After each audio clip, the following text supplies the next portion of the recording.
विकास में ऐतिहासिक रूप से बड़ी भूमिका किसी एक नगर की है जो हिंदीतर भाषी प्रांत में है, तो कलकत्ता उसका सिरमौर है। इस नगर में आप देखिए किस तरह के लोग यहाँ होते आए हैं जिन्होंने हिंदी के लिए बहुत कुछ किया।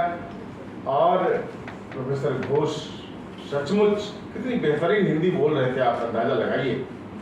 हम लोगों में से बहुत सारे लोग आते हैं, उत्तर प्रदेश से आते हैं, बिहार से आते हैं, लेकिन हिंदी जब बोलते हैं तो भाषा टूटने फूटने लगती है, लड़खड़ाने लगती है। 5-7 वाक्यों के बाद ही संरचनात्मक स्तर पर देखेंगे कि कितने गड़बड़झाला आपको कितना गड़बड़झाला दिखाई पड़ता है। घोष ने हिंदी के व्याकरण का भी ध्यान रखते बहुत ठीक ठिकाने की हिंदी बोली। हिंदी में इन्होंने वक्तव्य दिया। जब प्रोफेसर घोष बोल रहे थे तो मुझे सुनीति कुमार चटर्जी का एक लेख याद आ रहा था जिसमें उन्होंने लिखा था, कहा कि हिंदी में व्याकरण के नियम बहुत ज्यादा नहीं है। कहा कि हिंदी के व्याकरण के नियम एक पोस्टकार्ड पर लिखे जा सकते हैं। ये सुनीति कुमार चटर्जी जो अपने जमाने के सबसे बड़े भाषाविद थे, उन्होंने यह बात लिखी है। एक बहुत अच्छी दिशा में संकेत आपने किया जो मुझे हिंदी के संदर्भ में खास तौर से याद आती है। हिंदी साम्राज्यवाद का खतरा, ये सचमुच है, ये हिंदी वालों को पता नहीं चलता है। हिंदी साम्राज्यवाद का खतरा लगातार बना हुआ है मित्रों, और अगर यह बना हुआ रहेगा तो हिंदी को कभी भी उसका प्राप्य नहीं मिल पाएगा जो उसको मिलना चाहिए। और जब हिंदी को प्राप्य नहीं मिल पाएगा तो बांग्ला को नहीं मिलेगा, तेलुगु को नहीं मिलेगा, तमिल और कन्नड़ को नहीं मिलेगा। भारत की सभी भाषाएं कम से कम मुझे लगता है कि पिछड़ जाएंगी इस दौर में। तो हिंदी साम्राज्यवाद का खतरा, मैं व्यक्तिगत रूप से इसके कई उदाहरण दे सकता हूँ। मैंने हैदराबाद केंद्रीय विश्वविद्यालय से एमफिल और पीएचडी की उपाधि प्राप्त की। मैं रहने वाला मूलतः उत्तर प्रदेश का हूँ, बिहार में मेरा जन्म हुआ है, पला बड़ा हूँ, हितेंद्र जी के इलाके का मैं रहने वाला हूँ। यतीश जी यहाँ बैठे हुए हैं। हम लोग अंगिका भाषी हैं, जन्म से मैं अंगिका भाषी हूँ, लेकिन मातृभाषा मेरी माँ चूँकि वहाँ की थी गाजीपुर जिले की, इसलिए मातृभाषा मेरी भोजपुरी है। कृपा शंकर चौबे जी से जब मैं मिलता हूँ तो भोजपुरी में बात करता हूँ। आदरणीय चंद्रकला पांडे जी से मैं मिलता हूँ तो कभी हिंदी में नहीं बात की। जब से पहली मुलाकात हुई तब से अब तक, अभी मैं बैठा हुआ था तो भोजपुरी में ही आप बोल रहे थे और मैं बोल रहा था।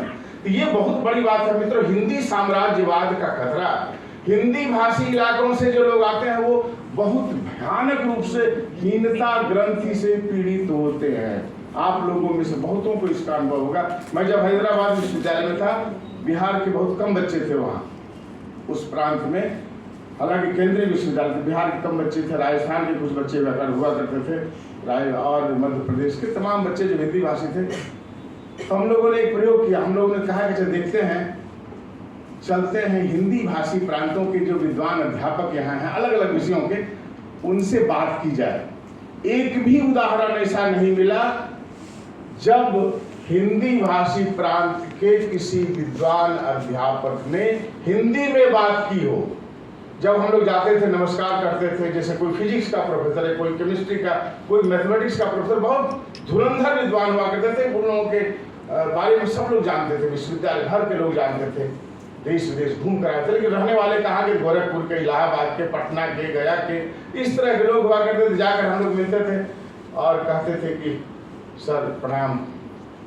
अब अंग्रेजी में पूछते थे, वो अंग्रेजी में जैसे शुरू करते थे तब मैं कहता था हिंदी में भागलपुर का रहने वाला हूँ, या पटना का, या फलाना, ये और लोग भी लगे। इतनी इस तरह से हिकारत भरी निगाह से देखते थे वे लोग। एक भी अपवाद नहीं मित्रा, मेरा ये व्यक्तिगत अनुभव है। लगता था कि हम लोग कीड़े मकोड़े हैं। अब देखिए किस भाषा के बोलने वाले थे वो, किस भाषा की बोलने वाली उनकी माँ थी, किस परिवेश से पढ़कर वो गए थे।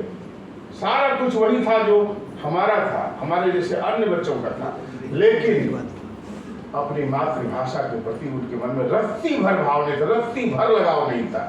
अंग्रेजी के पीछे दीवाने थे वो, और अंग्रेजी में ही बोलना शान की बात समझते थे। हिंदी भाषी प्रांतों से आने वाले पढ़े लिखे मध्य वर्ग के लोगों के साथ यह बड़ी विडंबना है, और कहीं न कहीं इसके लिए जिम्मेदार हम लोग हैं।